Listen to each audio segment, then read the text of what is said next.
In Brazil, the investigation continues into the killing of a 3-year-old boy caught Sunday in the midst of a police gunfire. The governor of Rio now says the military policeman involved in the shooting will be expelled from the police force. The case of João Roberto is just one of dozens where aggressive police shoot first and ask questions later. And as Gabriel Elizondo explains, it's this type of street justice that's continually claiming the lives of innocent bystanders. His name was Ricardo Matos dos Santos. He was 21 years old and a professional circus performer. He had no criminal record. Unarmed, he was shot 8 times at point-blank range by members of Salvador's military police. He tried to show his ID to show he was innocent. He was on his knees begging for his life when the police shot him again and again. The police officers went there to execute 2 known thieves who had been stealing bicycles and cell phones and mistakenly executed Ricardo, confusing him with someone else. 3 officers of the military police were arrested and are in jail awaiting a judge's order.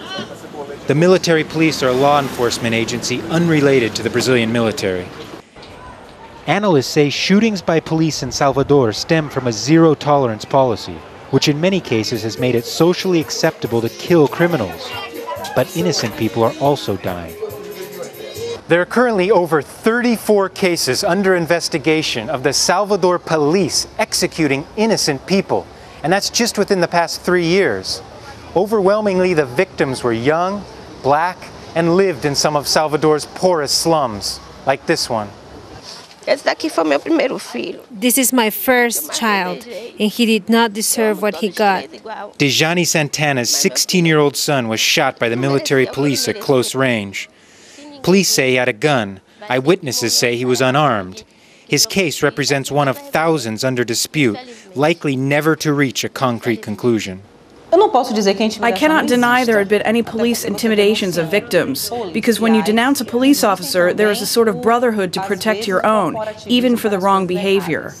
He was shot in the back. Then they dragged him down the street, and before putting him in the police car, they shot him in the head. It hurts me. In the office of Valdemar Oliveira, the crosses are stacking up fast.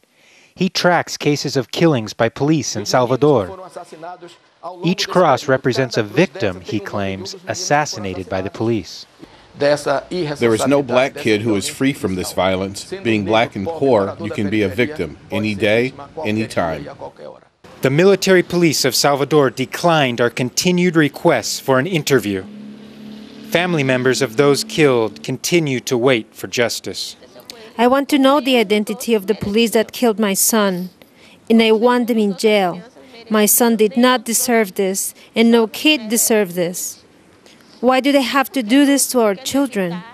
Gabriel Elizondo, Al Jazeera, Salvador, Bahia, Brazil.